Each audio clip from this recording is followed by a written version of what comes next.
మన ప్రభు అయిన యేసుక్రీస్తు వారి శ్రేష్టమైన శక్తి కలిగే నామమున ఈ ఉదయకాలం శుభోచనం చూస్తున్న దేవుని ప్రియులందరికీ యేసుక్రీస్తు ప్రభువారి శ్రేష్టమైన శక్తి కలిగే నామమున ఈ ఉదయకాల శుభాలు అందిస్తున్నాం. దేవుని ప్రియులారా, ఎలా ఉన్నారు? లేవగానే ప్రభుని స్తుతించి గణపరిచారా? దేవునికి కృతజ్ఞతాస్తుతులు చెల్లించి లేచారా? ఈరోజు యేసయ్య మీ జీవితంలో గొప్ప కార్యములు చేయునుగాక, ఘనకార్యములు చేయునుగాక. యేసయ్య మీ కుటుంబాలను ఆశీర్వదించునుగాక, ఉన్నత స్థితిలో మిమ్మల్ని దీవించునుగాక. ఆమేన్. ఈరోజు శుభోచనం కొరకు యెషయా గ్రంథం 61వ అధ్యాయము 7వ వాక్యాన్ని చదువుకుందాం. మీ అవమానమునకు ప్రతిగా రెట్టింపు ఘనత నొందుదురు, నిందకు ప్రతిగా తాము పొందిన భాగమును అనుభవించి వారు సంతోషింతురు. వారు తమ దేశములో రెట్టింపు భాగమునకు కర్తలగుదురు, నిత్యానందము వారికి కలుగును. దేవుడి మాటలు మనందరి మేలు నిమిత్తమై దీవించునుగాక. మీ అవమానమునకు ప్రతిగా రెట్టింపు ఘనత. ఈరోజు ఈ శుభవచనం చూస్తున్న దేవుని ప్రియులారా, రెట్టింపు ఘనత మీకు కలుగునుగాక, రెట్టింపు ఆశీర్వాదాలు మీకు కలుగునుగాక. జీవితంలో అవమానాలు గుండా నడుస్తూ ఎంతో నిందలు పొందుతూ, ఏంటి నా పరిస్థితి ఇలా అయిపోయింది, ఎప్పుడు అవమానమేనా, అందరు అవమానపరిచేవారేనా, అందరు నిందలేసేవాళ్ళేనా, అందరు నా మీద ఏదో ఒకటి నేరము మోపేవారేనా, దిగులు పడుతున్నావా, కూర్చొని ఏడుస్తున్నావా, కన్నీటి లోయల్లో నడుస్తున్నావా? ఈరోజు నీ కన్నీటిని చూసిన యేసయ్య రెట్టింపు ఘనత నీకు కలుగ చేయునుగాక, రెట్టింపు ఆశీర్వాదము నీకు కలుగ చేయునుగాక. ఆమేన్. అవమానాలు వస్తాయండి. పురుషోత్తం చౌదరి గారు ఒక పుస్తకం రాశారు, క్రైస్తవ నీతి ప్రకాశము అని ఒక పుస్తకం రాశారు.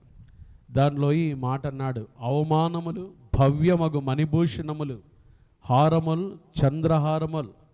ఒక ఉత్తమమైన క్రైస్తవ జీవితం జీవించే వారికి అవమానములు మణిభూషణములు అంట, హారములు చంద్రహారములు.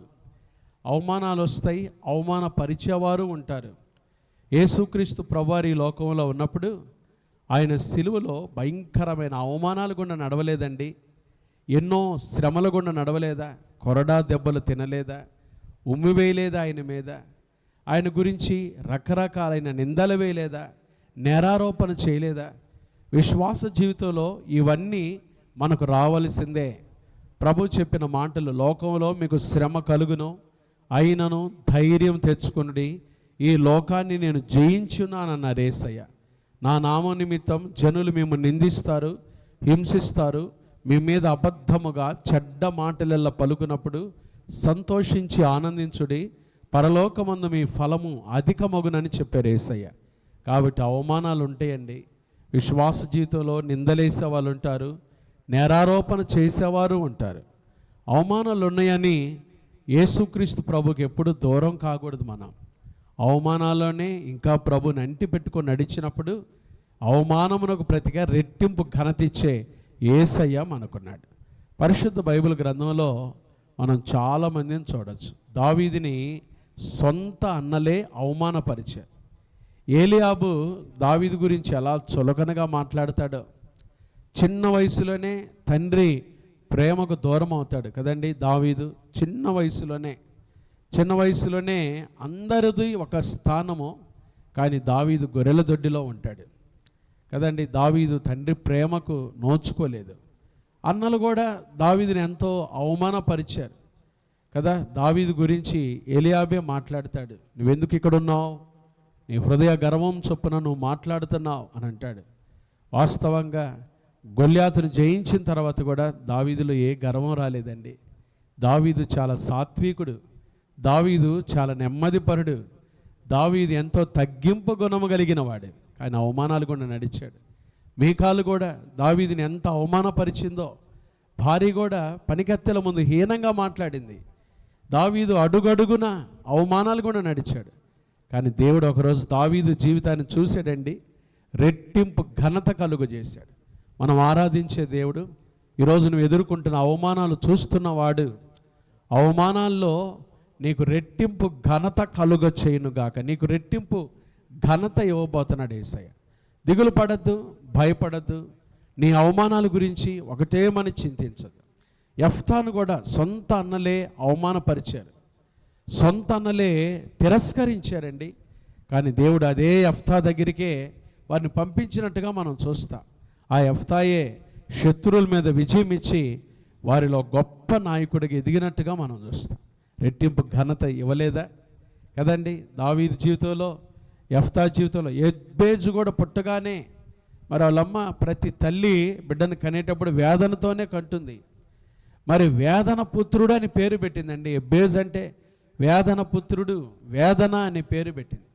కానీ దేవుడు యెబ్బేజును తన సహోదరుల కంటే ఆశీర్వదించలేదా? రెట్టింపు ఘనత కలుగజేయలేదా? యోసేపుని సొంత అన్నలే బ్రతికుండగానే చచ్చిపోయిన ఒక పుకారు పుట్టించి భయంకరంగా అవమానపరిచారు. గుంటలో వేసి చచ్చిపోయిన పుకారు పుట్టించారండి. యోసేపు బాధలో నుంచి యోసేపును గమనించిన యేసయ్య రెట్టింపు ఘనత కలుగ చేయలేదా?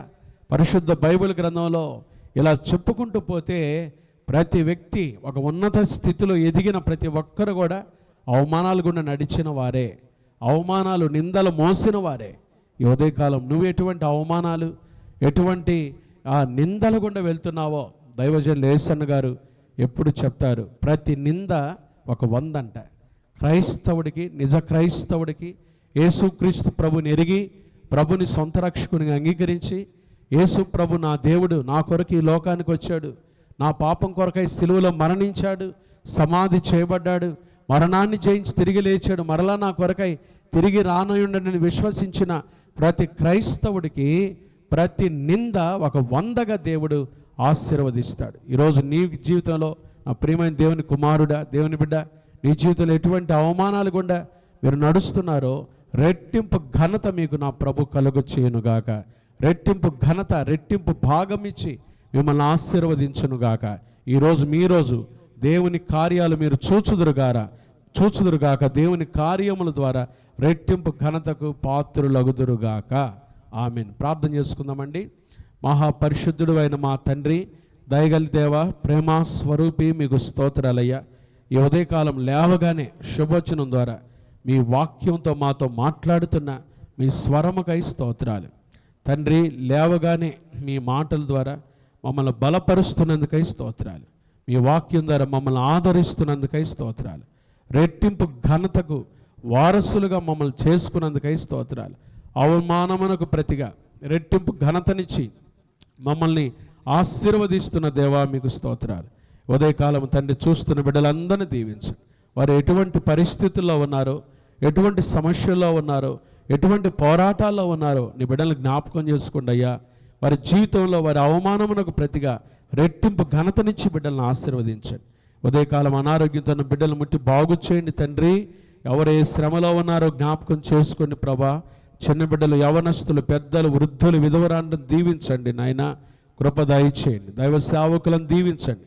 ఈ వాక్య భాగం చూస్తున్న ప్రతి బిడ్డను కూడా మీరు జ్ఞాపకం చేసుకోండి. ఈ దిన జీవితయాత్ర ఎదుర్కొనబోయే ప్రతి శోధన, కీడు, దుష్టుడు, అపాయం తప్పించి రెట్టింపు భాగముతో నీ బిడ్డను ఆశీర్వదించమని, ఒక్కొక్కరికి మీ క్షేమము కృప దయచేయమని యేసు నామమున ప్రార్థిస్తున్నాము తండ్రి.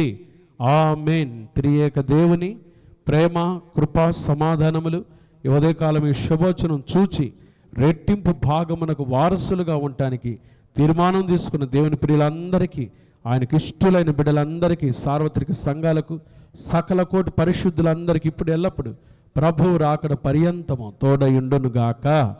ఆమేన్. ఆమేన్. హల్లెలూయా. God bless you. May God be with you. Have a nice day. Have a good day and godly day.